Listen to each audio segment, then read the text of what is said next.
Good evening, everyone, and welcome to this session. I see some common names, some friends on the attendee list. I think more and more people will log in shortly, but we'll begin. Some housekeeping announcements. Do of course look at the screen and put in all your questions in the Q&A box only. Um, Let me start by welcoming our speaker. Very delighted that he took the time out to address our alumni body. Please welcome Mr. Kiran Karnik, who's an author, the former president of NASSCOM, and who very, in his own down-to-earth manner, describes himself as a public unintellectual. But those of you who know of him, and I certainly do can say that there is no scope to call him an unintellectual, whether public or private or in any fashion. He's a Padma Shri recipient, and he has a strong interest in public policy and strategy. He's widely recognized for the tremendous work he has done in the IT sector as the president of NASSCOM, and also then to help get the fraud hit Satyam Computers back on track as the chairperson of its government appointed board.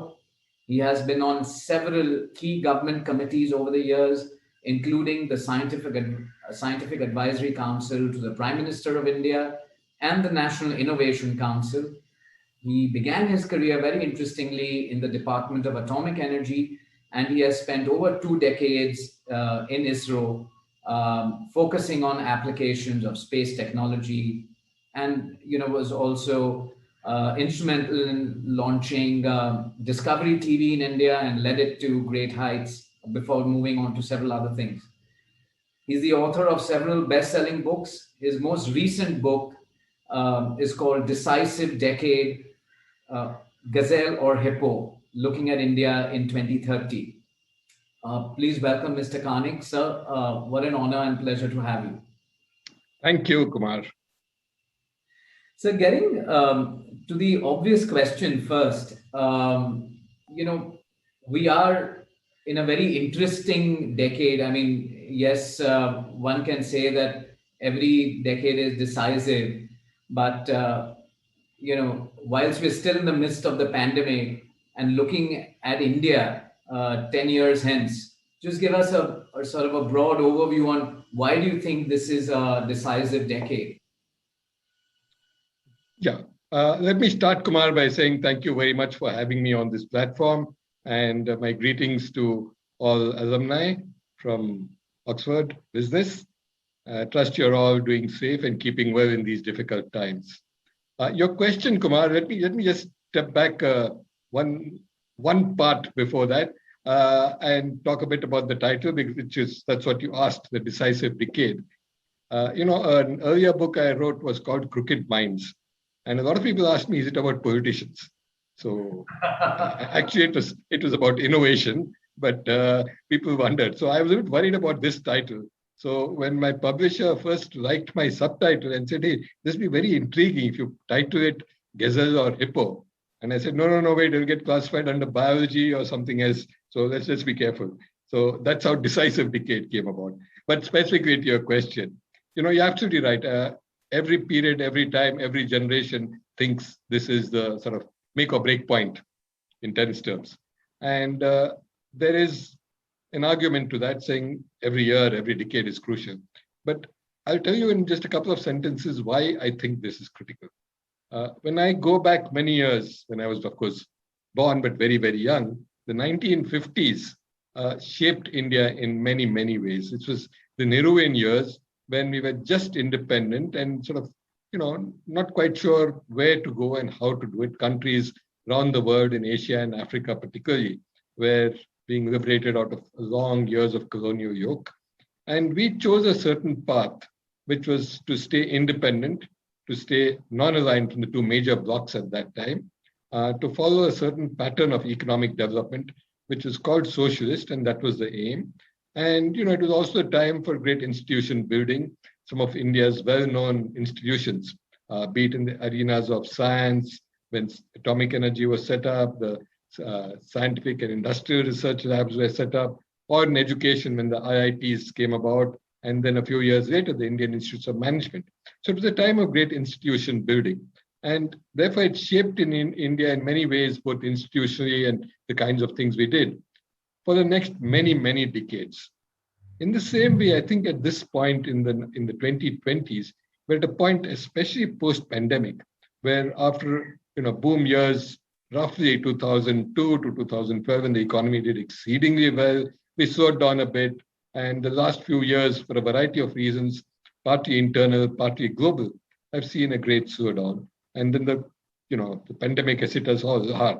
And you're now looking for a recovery, which you see strong signs of, whether it's V-shaped or more gradual, U-shaped, as they would like to say, is a moot point.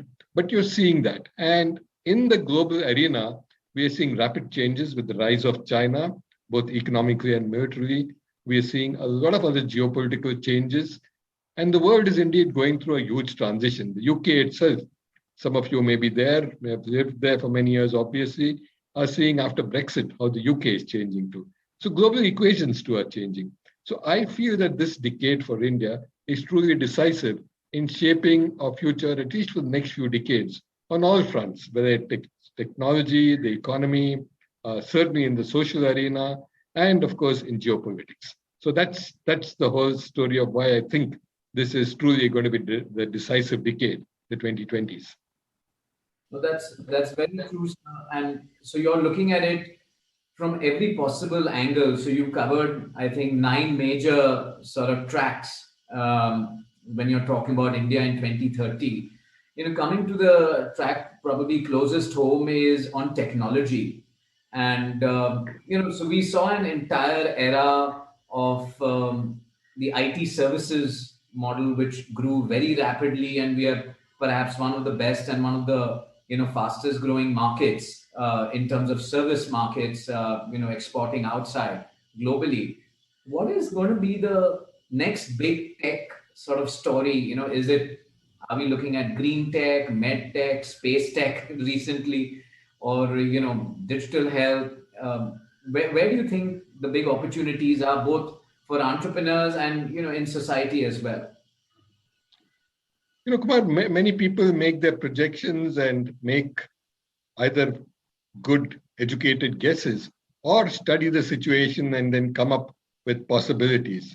But to me, especially in these rapidly changing times of technology, what we know that it's very disruptive, I think that nobody really knows. And trends from the past are not indicative at all, because every time you have a disruption, obviously it means the trend curve has changed. And looking ahead from any other point of view would possibly do things for the next few years, but you don't know what might suddenly come about.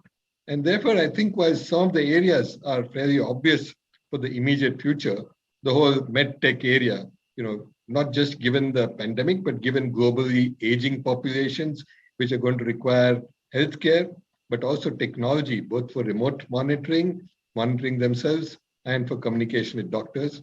Countries like India, certainly for us here, with remote places, no great physical infrastructure in some of them, in rural areas, we need medtech to help solve our problems. So it's going to be a big area. You mentioned space technology. Obviously, after many years in the Indian space program, it's something I'm close to, and I certainly therefore have a bias towards saying that's going to be a big thing. But I genuinely think it's going to be. And just the last couple of weeks with 2 amazing private ventures and 2 amazing individuals, fantastic people, great vision, great foresight, a bit of showmanship, but grant them the right to do that, given what they've achieved, have really proven what can be done, and at costs which are getting to be manageable. So I think a great deal of the future is going to be in the whole area of space technology, not just big technologies, be it NASA, ISRO, or Blue Origin, the Bezos and the Bransons of the world, but also for startups.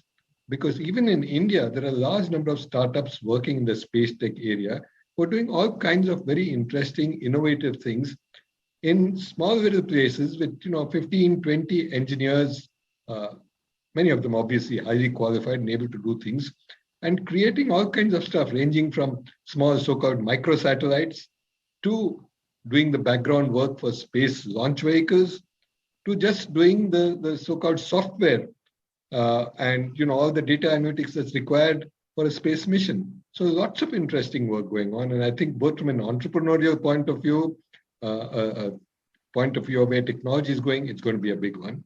And then there are a few other obvious ones which I won't mention.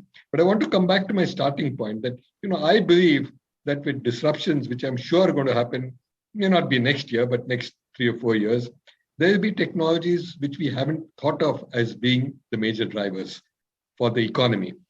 And, they get into the economy and get into creating value much faster than what has ever happened in the past. The penetration of technology nowadays is very fast, very quick, and its spread worldwide is indeed at amazing speeds.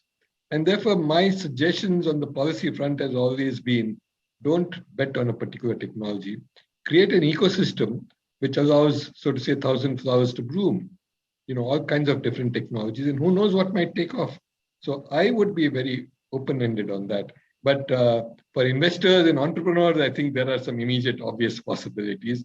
And certainly I would say medtech and space tech are two big ones in those.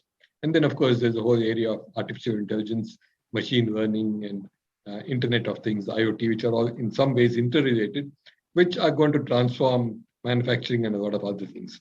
And these are the more immediate, visible, I would say high probability areas for the next few years.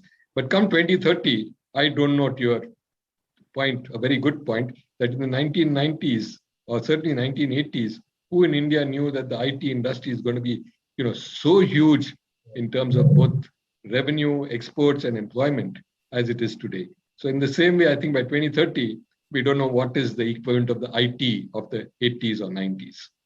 True. No, very well said, sir. And coming to you mentioned technology for growth and business. Obviously we've seen rapid digitalization by corporations and even government, and which has led to work from home and the adoption of it and the ease of it. Uh, a technical question would be: do you see more and more technologies enabling this sort of work and life sort of balance, and where do you see this work from home going? Let's say specifically speaking about the services sector or IT, we are now seeing in the last few weeks that some of the big IT majors in India and abroad are talking about getting people back to the workplace, but people are resisting. So both from a client side as well as from a production side on the services, where is the interplay going to be between digital technology and work from home? Where are we going to find that path? It's indeed a very, very interesting interplay, Kumar, as you said, because what's happening is that particularly over the last year and a half, around the world, we've seen that from a functional point of view, work from home has become entirely possible, easy, and newer techniques, more than any major technology, has made it very easy and comfortable. You can do all kinds of things. You can have breakout sessions, you can go into different rooms, you can come back, you can have hundreds of people, you can do a large seminar, you can throw in some virtual reality or augmented reality and make things somewhere real. So it's truly amazing what has happened. And it's really changed the functionality of the work. You gave the example of the IT industry, particularly in the IT services, and indeed many other industries like that, where a person-to-person contact is not required, not essential. The work from home has worked very well. Many people have found it very convenient because they can work. It's no longer just work from home, it's work from anywhere. You can go anywhere and work. And companies have found it good because, obviously they can save on real estate, they save on all the overheads of power and the offices. So, they in a sense save money. A lot of them have saved a lot of travel money too. And most people, you would think, like it, and they did. But, I'm beginning to see, and many of my friends who are in large companies and deal with very large numbers of people tell me that they're beginning to see some, you might say, reaction or a bounce back from that, where people are now missing interacting face to face with people. End of the day, we are social animals. And as I told somebody in a different context when we were talking of distancing and when will it end and masks and is this a new life? Is this going to be forever? Is this the so-called new normal that everybody talks of? And I said, no, end of the day, in everything I've seen, culture and sociology trumps biology. So biology tells us to be safe, keep your distance. And biology evolves very slowly, as we know. The evolution periods are centuries, if not more. Whereas sociology and culture, even though they are slow, they move more rapidly. And, we have a culture, a sociology of interacting, more so in India. And you see that, wherever there's an opportunity, there are crowds. And it's foolish. Most of those people also probably know, but they're yet there. So even in offices, you're beginning to see this little thing saying, I want to interact. I deal with a lot of educational institutions. And I see students now who are quite comfortable, except for connectivity and device problem, which is a different issue, which we might talk of separately, quite comfortable with getting used to online classes and saying, hey, this does work. I can access this anytime from anywhere at my convenience. And yeah, I can chat with friends. But they are now missing being on campus. And we get a lot of questions from huge numbers of students now saying, when can we come back on campus? Why can't we come even briefly? So you're beginning to see that. And finally, from the point of view of work itself, and in a sense, the functionality of work, what you might call the water cooler movement, the water cooler moment, when people just go for a cup of coffee or pick up water at the water cooler, or as I put it more crudely, the toilet movement, when you're all the 3-4 people in a toilet together, you start chatting. And that chat, which is, sometimes inane, sometimes it's on something else, yesterday's cricket match, the new movie that's come, what you saw on Netflix, sometimes veers around to topics which are closer to work. And a huge amount of innovation comes from that. In fact, in my book from innovation, I picked this as one of the major places from which innovation within companies derives. This interaction with people, which is ostensibly not about work. There's no agenda. It's just a casual interaction. But some idea somewhere from what somebody mentions sits in your head, germinates, and then becomes an innovation. So I do think that those kinds of things are being missed out. And therefore, a very long answer to your question, I see contrary pulls, but I do see an increasing amount of people trying to do a blended model where you go to office a few hours a day or a few days a week, and then rest of the time you work from home. Leave it flexible, let people choose what they want to do and work from there. There's another aspect of this which I'll come back to later, but I think this work from home is transforming other aspects of our economy and sociology also, but that's a different aspect. I think I just want to repeat a fantastic phrase which you mentioned, which is culture and sociology will trump biology. I think for everybody listening and seeing, this is a great way to think about if you're an entrepreneur or a marketer or looking at attracting consumers and creating products, because what you're saying is so true. This is for the first time where we went through this era of heightened sense of self-preservation, security, paranoia, safety, and then that suddenly tapered out. And like you said, the need to meet people, the need to go out, have a fancy wedding, have a small gathering or whatever, led in many cases, in certain parts of the country to the second wave. Let's call it that. And now again, everyone's hoping that, oh, I hope people are sensible about it and not sort of given to, like you said, culture and sociology of wanting to meet and interact. But that's a powerful way to think about it. So sorry, just an interjection there, half in just, Kumar. One result of the epidemic, the pandemic, was a lot of people doing this. I've had this for a while, but growing a beard. So I was joking with a friend in the initial days of the lockdown. I said the poor blade manufacturers, all the people who are selling aftershave, perfume sellers, terrible. Yeah, their business must have gone to the dogs. And somebody said, look, the biggest loser will be the lipstick industry because you're wearing masks all the times. Who's going to use lipstick? But I'm sure they're going to bounce back. So to your question, my sense of it is, given what I said, and you reiterated it, that sociology and culture will trump biology. Yeah, those who are investing or are involved in the lipstick industry, don't worry, you'll see a bounce back. I'm sure. You mentioned about some of the other changes that work from home will drive in terms of economy or even society. What are some of the key sort of repercussions or trends coming from work from home? One thing, Kumar, and thank you for asking this because it connects with what I said earlier, is that people have discovered that they can do this now, especially those who, as I said, don't need a great deal of customer, client, or supplier interaction. And people have figured out that while it's technically called work from home, instead of working from your home in crowded, Mumbai, Delhi, or any other big city, you can go off to some nice place. I mean, almost literally from the dream world of sitting on a beach and working. You could do that. And so what you're going to begin to see, and I'm sure of this because I've seen already the trend starting even in India, and I'm sure in other countries it's as much or more.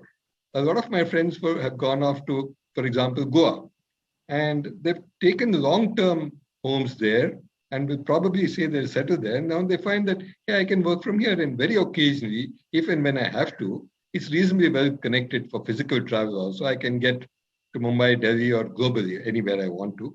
But most of my work is I can do it from home. And so instead of sitting in a crowded city, suffering traffic, pollution, and other concerns, I'm in a nice, peaceful place, which I enjoy very much. I'm going to work from here. Now, as this multiplies, I suspect that it's a slow process, but which will build up rather rapidly.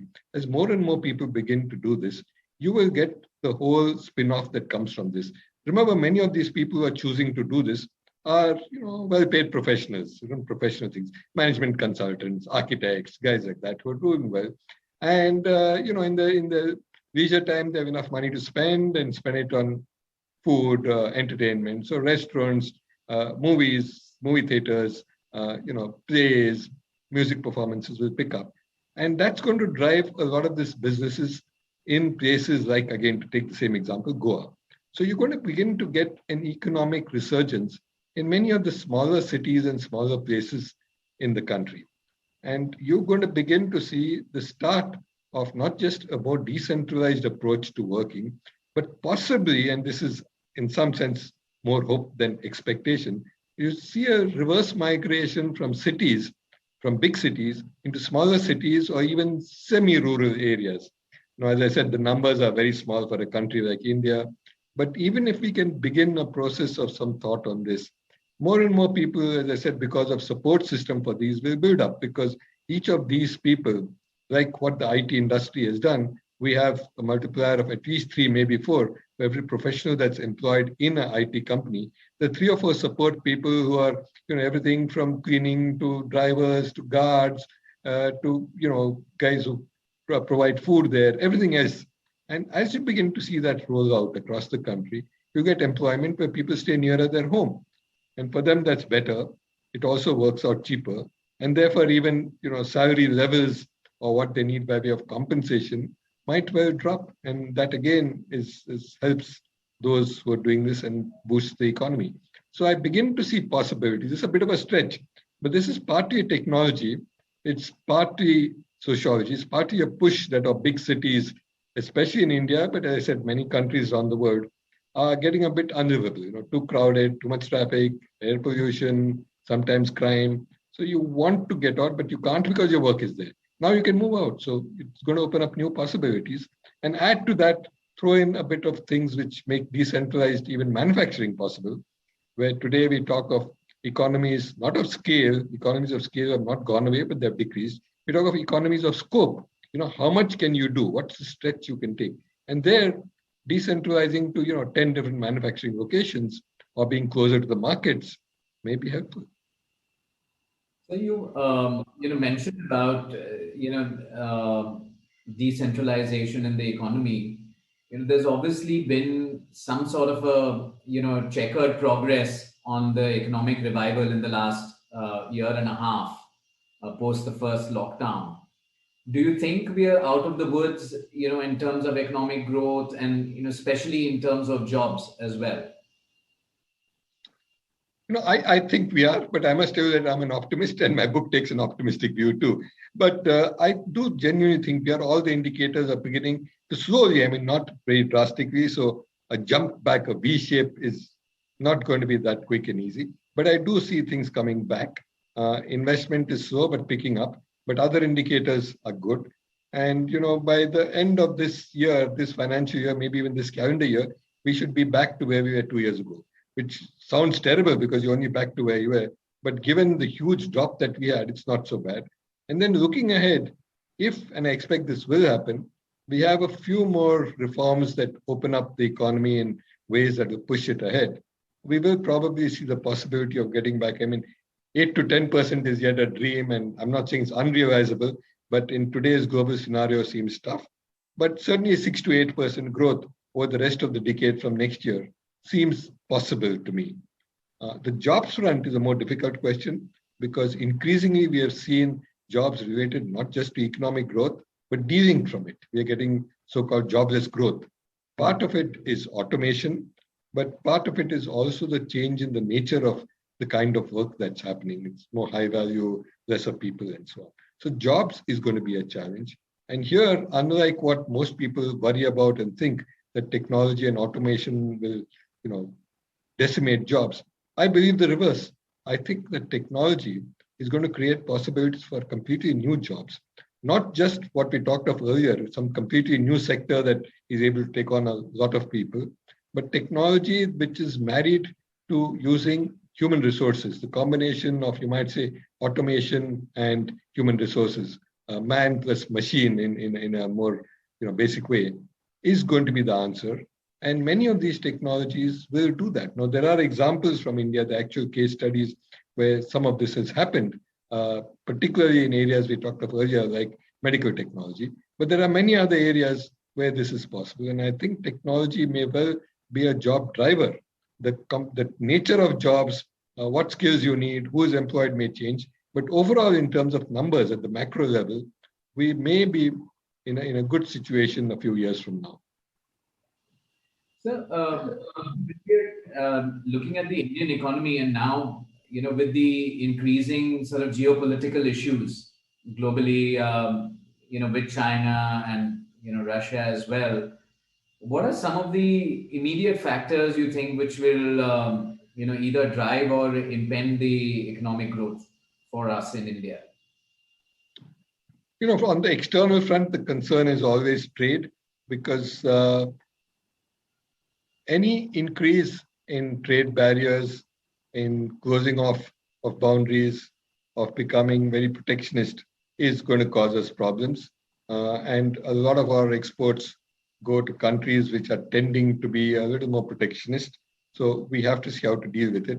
And unfortunately, sometimes with seemingly good reasons, but for whatever reason, we are not part of any major global common economic grouping. So we're not part of the so-called RCEP, which is the Regional Cooperation and Economic Alliance, which has China, but a lot of Asian countries.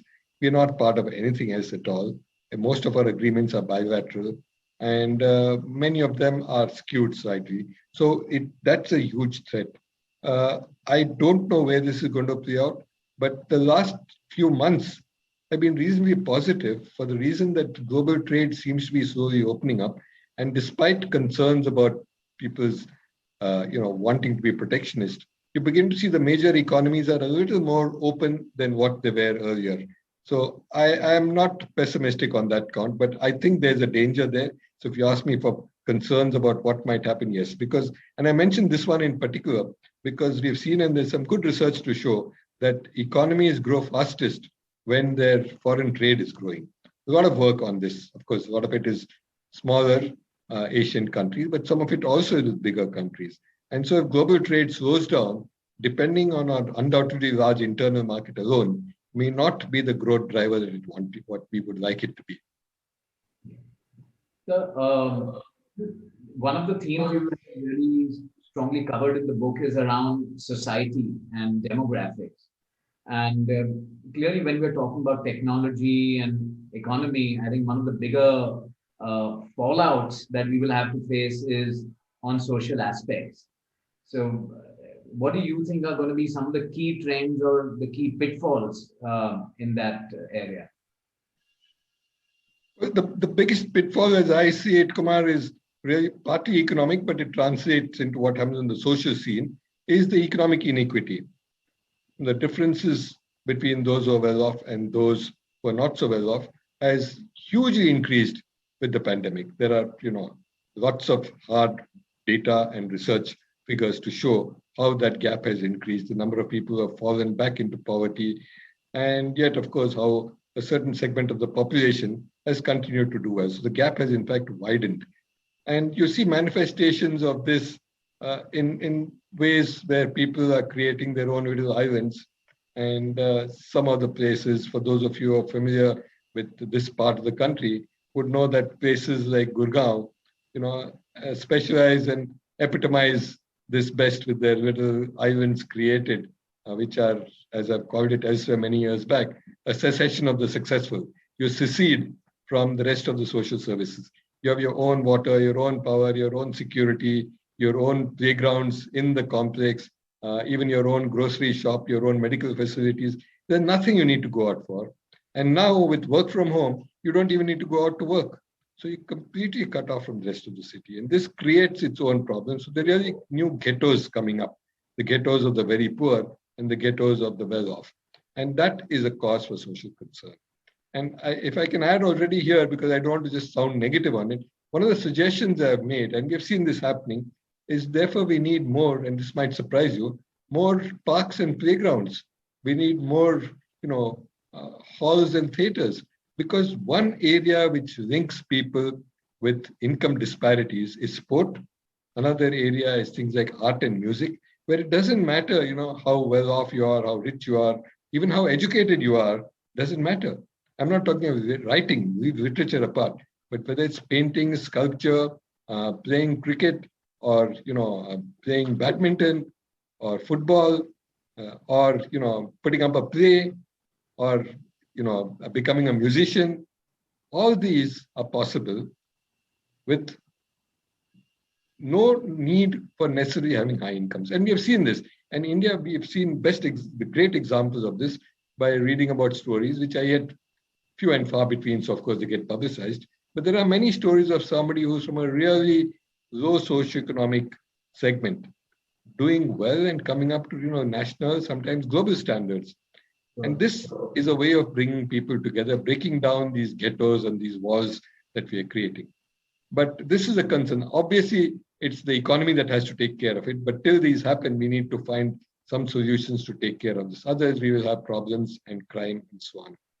The other one that's a big equalizer is caused by this little device called the cell phone. Cell phone is obviously a complete misnomer one. It does all kinds of things. It links people, connects them to the outside world. And you're seeing a virtual social revolution coming there. More visible in rural India, more visible with girls and young people who are rebelling, and based on a great deal of this, we are seeing it in short videos, which used to be, for short form TikTok kind of things, where people are crazy about it. Sometimes they go overboard, but whoever it is can post and they become known and popular. You're seeing a complete change because of access to this little phone. It has its own problems, but it's certainly creating social change very, very rapidly in rural India. And that's giving rise to its own tensions and problems, some of which are intergenerational, some of which are gender-based. But you are seeing a whole thing. And I think society is in ferment, partly because of technology, partly because of economic inequities.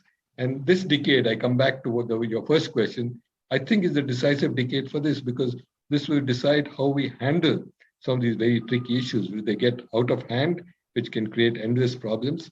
Or will we manage them well enough and, in fact, leverage these to be able to bring about a more cohesive, harmonious society? Sure. So you mentioned about social media and the cell phone, and of late there's been a lot of hue and cry about global social media majors and their policies in India, with respect to privacy and data. Where do you think this will go? Is there a middle ground which will emerge, or will we have to sort of at some point in time live without them, or will it be a winner takes all? Everyone is going to be buying and selling confidential data of the consumers. Yeah, no, this is an area of growing concern, and I don't think anywhere in the world anyone has really found an easy answer to it, because on the one hand, such movement of data, such use of data is often very, very useful, number one. Number two, it's difficult to stop. But there are deep concerns about privacy and the kind of data and how with today's technology, you can link all kinds of diverse, disparate data about a person and build the person's whole life. Not only build the life, with the new technologies, not only do I track what you buy when you go out, but I know your preferences and I can not only guide you through messages to where you might find what you like, but I can begin to predict what you might buy next. And worse, I can find what makes you buy something. So at some point of time, and this is a bit of science fiction, but it's become entirely possible, I can send a stimuli through your phone to get you to go and do something. So this is becoming scary. And at the same time, we're concerned about as you said, the tech giants. And, they have, frankly, in many cases, become more powerful than national governments. And is this going to change? Now, a more radical view, which I won't elaborate here, is that what we are seeing in all this ferment of, big tech companies, data, privacy, xenophobia, ultranationalism around the world, and problems on the geopolitical front are all, you might say, the death throes of the nation state. It won't happen in this decade, won't happen next decade. But, if I were to look ahead and you asked earlier about technology and the broad geopolitics, I would predict that in the next 40, 50, 60 years, the nation state will go away. After all, it's an invention of only 300-400 years old. It's not as if the nation state has existed forever. And you get, cyber communities, digital communities. Many of us are already closer to those than we are to our neighbors and interact with them more frequently, more intensively, and more deeply than we would do with our neighbors. So, it's here already. But today, nations yet control a lot of what we do, and that might go away. Now, what this means for data and what it means for the big tech companies who might begin to run our lives is difficult to say. Are they going to be the new sovereigns? Are they going to be the ones who rule and determine our lives? There is a worry that might happen. So, it's a difficult one. It's partly a philosophical question, but there's a great deal of ethics and a great deal of what technology can and can't do in this. Cybercrime, hacking, and you would never have 100% protection. And everybody is familiar with Pegasus. It's just amazing with zero click, as they call it, which means you don't have to click on anything. They can get into your phone, activate whatever they want.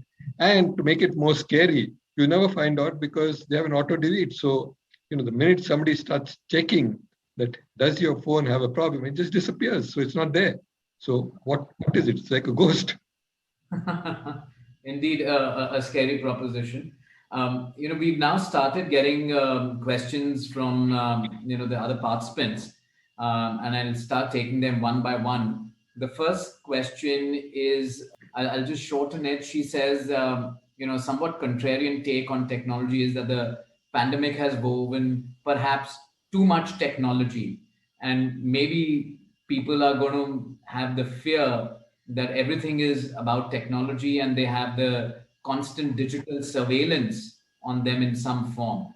And what is your view on this syndrome possibly about too much technology? I worry like you, particularly because I'm one of those who doesn't like too much surveillance, certainly not by companies at all, but not even by my own government. I don't like excessive surveillance. But your question, interestingly, I don't have an easy answer, but I have, you might say, predicted, or already is beginning to happen maybe, that, sometimes we find the phone and the IVRS very convenient. And you have push 1 for this, push 2 for that, you get an answer. You want to know your bank balance, you don't have to speak to anybody, just punch in a couple of things, put in your account number, and put in a few digits and you get it. But very soon, you're probably going to have, when you dial somebody, the first thing will be press 1 for a human voice.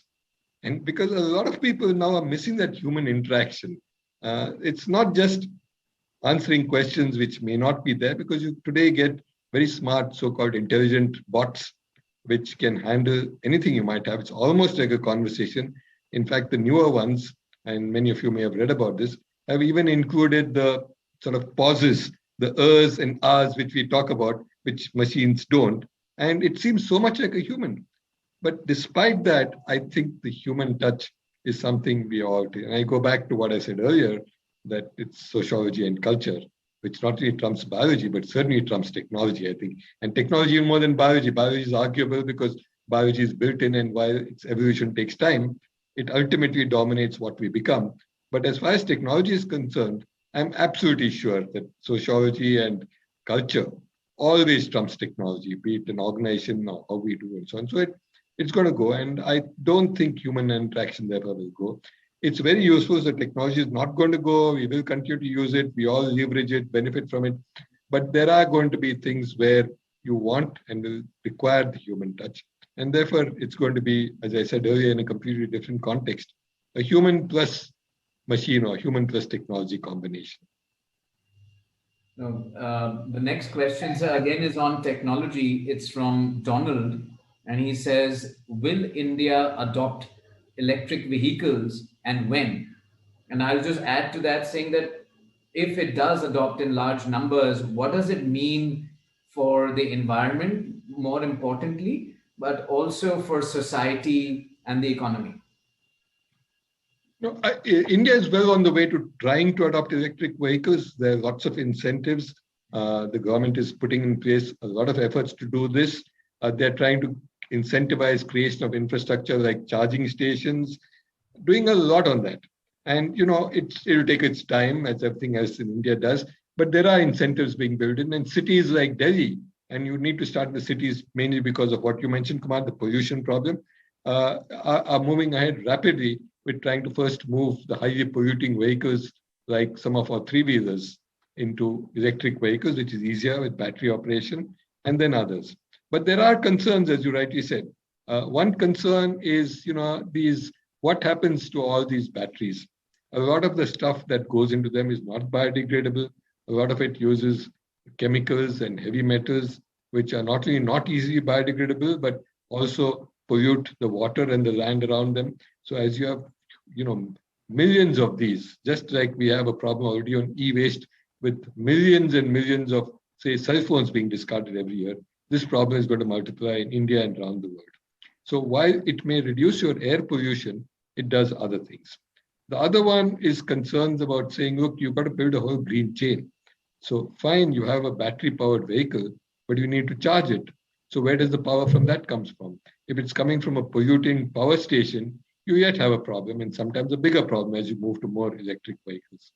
The third problem, which for India is particularly important, but many other countries are worried too, is a lot of the stuff that goes into an electric vehicle, the batteries, the motors, and so on, are rare earths on which China has a huge dominance. At one time, in fact, they controlled 80 to 90% of the market for some of these rare elements, which are critical and absolutely essential to motors and batteries. Even now, they control a great deal of it, partly from their own sources, partly by buying up mines in Africa and South America. So there is a geopolitical and strategic concern there. So I think these are there. The other thing that I just want to add, though, your questions about electric vehicles, Donald, is, maybe we need to equally incentivize a move towards hydrogen or other fuels which are non-polluting. And in many ways, hydrogen is superior to electric vehicles because if we can sort out some of the problems around storage and so on, hydrogen is one thing where the only pollutant is steam. It's water. It's not polluting even. And you can manufacture green hydrogen now, which is being done. So the manufacture of it does require power, but then you try and use wind or solar power to do that. And more countries are investing in what is now called green hydrogen. So it's not necessarily this or that, but I do think that, and this is something which, I think even governments like the Indian government need to take note of, that rather than putting all your eggs into only the electric vehicle technology, we need to spread it.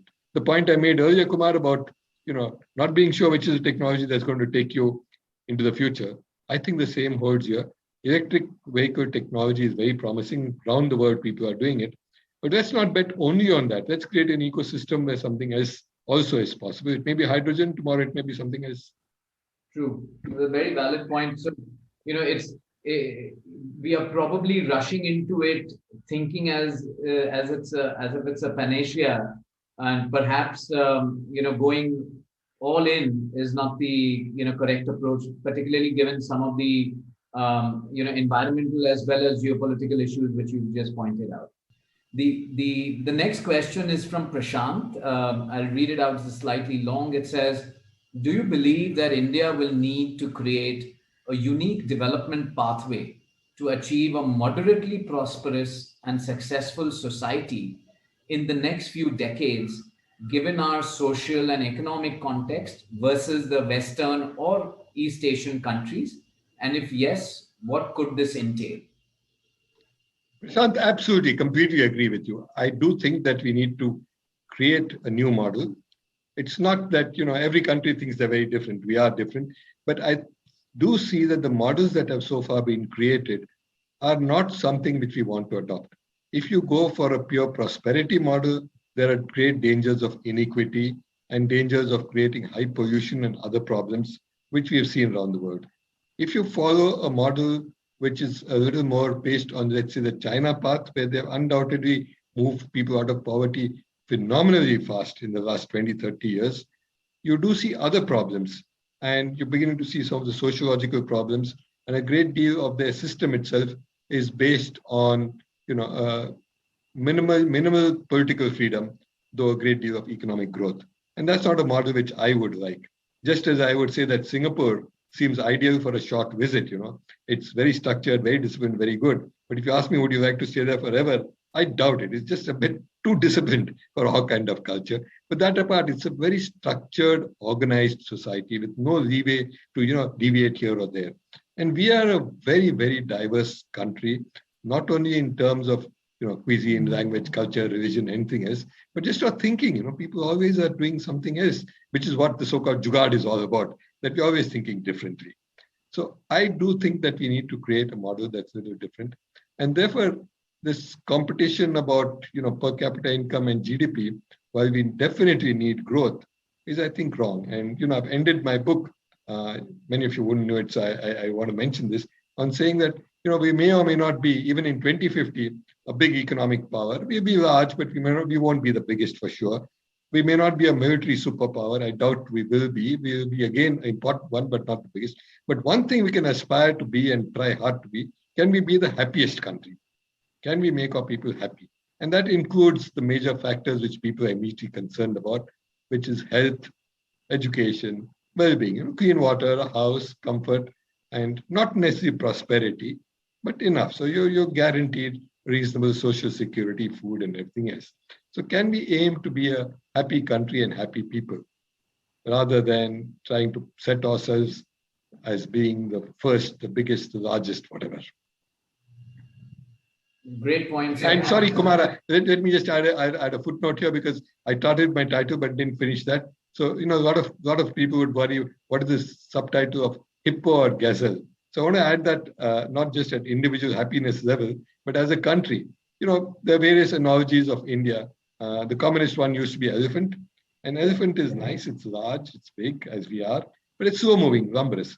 Then in more recent years, we've adopted the analogy of tiger, quick, fast, and so on. But, a tiger is ferocious and sometimes attacks people and always attacks other prey.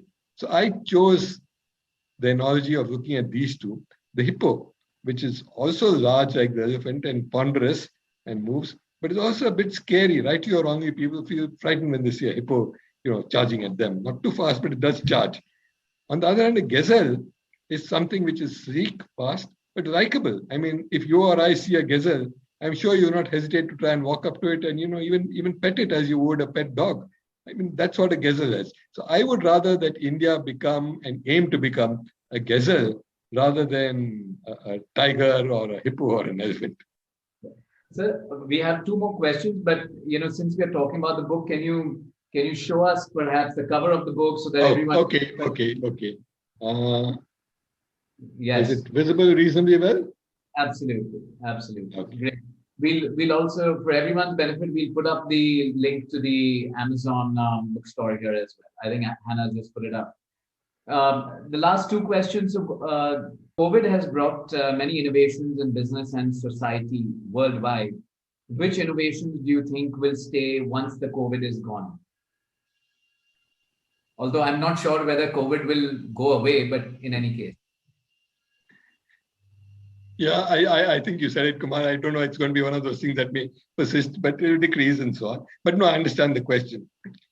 Many things have come up, but clearly one thing that has come around the world and very visibly in India is the move to digitization So even, for example, the smallest shops in India have gone digital, not necessarily using a computer, even using just their cell phone to send a WhatsApp message, keep lists, send stuff, get something delivered, get a payment made. Because out of necessity, this has grown. But what grew out of necessity has become a point of convenience and ease. And people have discovered this, both seller and buyer. So you're going to see more and more of this. And the very same thing on the supply chain. People have seen that supply chain efficiencies can be increased by digital tracking, by putting in small things like having a GPS on where things are. So you're going to see some of these changes which are good, increase efficiency, and are going to be long lasting. So many of them are going to stay as I see it on the business front. The other change which I see is what we did discuss earlier already, is that while I meant get a strong case for getting people back into offices, but certainly you're going to see some flexibility, which too I mentioned, that you get people coming 2-3 days a week, 4 days a week. So you're going to see a change, which is a new form of work. It's no longer going to be 9 to 5, 5 days a week or 6 days a week. It's going to be, 9 to 5 work, but not even 9 to 5, maybe all kinds of odd hours, but more related to working at your time and your convenience, except for meetings, and going to office occasionally, otherwise working from where you are. So that's going to be a change that will not go away. Numbers will change, proportions will change. Instead of 20% people in office, you might have 60%. But it's going to change. It's no longer going to be 100% for many, many companies and many sectors. So the next question is from Akanksha, and she says, "What is your take on entrepreneurship versus ecosystem building, or an ecosystem-first approach, where entrepreneurs and other players are embedded solidly in it with free opportunities for innovation?" I strongly favor an ecosystem because of the point I made earlier, saying you don't know what will come up, so you don't want to favor a particular sector, a particular technology, even on a particular company. Now, creating an ecosystem is difficult because part of it is done by people who are entrepreneurs who themselves create that little interaction that begins to create an ecosystem. But a lot of it depends on policies and the broader framework which the government lays out. So some of it has to do with that. And of course, a lot of it has to do with the situation and context. But I would favor, to your question, the ecosystem approach rather than purely encouraging just entrepreneurship. As an example, sometimes the government with very good intention has set up funds for startups in particular sectors. And one understands because they see a sector that's growing or they want it to grow, and they say, we put in this little fund that will provide entrepreneurs a loan or even a grant. But while that's desirable, I don't think that's the real answer. The answer is to create a total ecosystem where such things will be available, and to provide an ecosystem where angel funders or venture capitalists can easily themselves put in money in wherever they choose. So you have a wider portfolio, a wider spread, a bigger diversity. And yes, a lot of them will die out. Some will be not good bets, but you will suddenly get something unexpected, which is really good. Right. So we have one final question. I know we've run out of time, but this is from Pinaki. And the question is the pandemic God's way of enforcing gender equality? The so-called housewives often, after long sabbaticals, now feel motivated, less hesitant, and are accessing the employment market with equal opportunity from the confines of their home and are producing great output. What is your view on that? No, I think it's a great thought. And this is one of the things I didn't touch on. I've written about this elsewhere. This is one of the things that the pandemic has certainly done, and India more than anywhere else. You've suddenly got a lot of people, particularly those who were otherwise deprived from working for a variety of reasons. They couldn't go out, didn't have the time, were not allowed to go out. And a lot of them are women. So the gender issue has been big. And now they have opportunity, thanks to work from home, of being able to do that. More than that, they have the flexibility of time and the flexibility of work hours. It's become big. And you've had a huge number of people, and I've again documented some of this elsewhere, who have become entrepreneurs sitting at home. And the housewife who was there doing other stuff has suddenly discovered a new culinary skill or a new art skill or something else, which, thanks to the work from home mode, can now be put out digitally. It was possible even earlier. It's not new technology. It's just a new way of doing it. So you might see a new business model that has come up, which has created a lot of opportunities for those who are at home, and has helped, I think, in many ways to push forward the gender equality move. We are far, far away, but I do think this has helped. Some great thoughts there, sir. I would like to thank you for taking time out for this fantastic session. I think no one could have encapsulated so many different areas and, like you said, trends and themes, both not just in the book, but even in this short 1 hour session. Thank you for all the people who joined us and some great questions, great participation. Please do also provide your feedback about the session either on our WhatsApp groups or here in the chat as well, so we can keep inviting stalwarts such as Mr. Karnik for future sessions as well. But thank you once again, sir, for a great time. Thank you, Kumar. It's been a pleasure, and want to thank all the participants, not only those who joined the discussion and asked questions, but indeed all the participants. And thank you to Hannah for getting everything together. And good luck to all of you. Take care, stay safe, and look forward to answering any questions. If any of you have them, I'll get them to Kumar and be happy to respond if any of you have anything more. Thank you. Thank you. And we put in Mr. Karnik's book link in the chat box. Happy to also share it in our WhatsApp group. So if any of you want to buy it, it's available on Amazon. I've read his past 3 books and have been associated with some of them in some way or the other. And I can't wait to get my hands on this one as well. Thank you, everyone. Thank you for that. Thank you. Bye-bye.